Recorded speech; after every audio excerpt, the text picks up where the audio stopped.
อยู่ไปป่าแล้วย่างเมื่อบ้านบ่วันนี้สุกไปหาสร้างกระชายปุ๊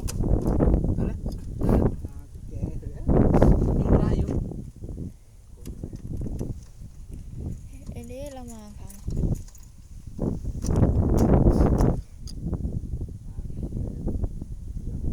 เทียงมันเป็นดีแต่มันมาเฮือนหลายชั้นนะเจ้าหูจักเนี่ยถามไม่ได้สวนยางแล้วค่ะเขาอยากไปกรีดยางยังอยากติดต่อให้เขานี่เด้อชื่อนี่ใช่แล้วพอกินตัวไว้ที่ซื้อมันชื่อส่วนทุลิตส่วนทุลิตหรือวะมันก็จะโจมนี่ฮะติดต่อให้เขาเนี่ยอันได้ยินบักยังบักลำพันธ์ว่าเพิ่นอยากได้อยู่ไปทางป่าว่ะได้ยินเพิ่นว่าอยากได้คนงานกรีดยางว่ะว่าสิล่ะ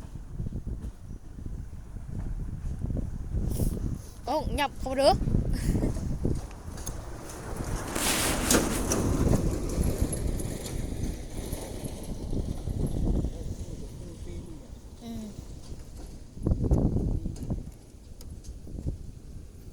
ติดต่อให้แน่ว่าคันนั้นหูจักแล้วค่ะ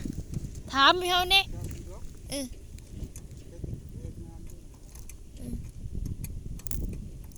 เขาก็หาเขาแบบสิลงสวนยางเขาบ่อยากไปไกลนะยังหาแถวไกลเพราะได้มาจอบสวนยางนะ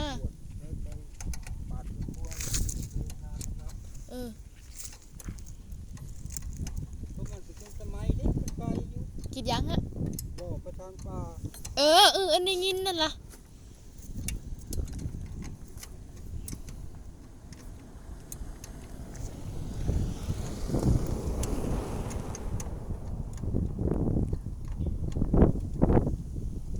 ได้ยินตัว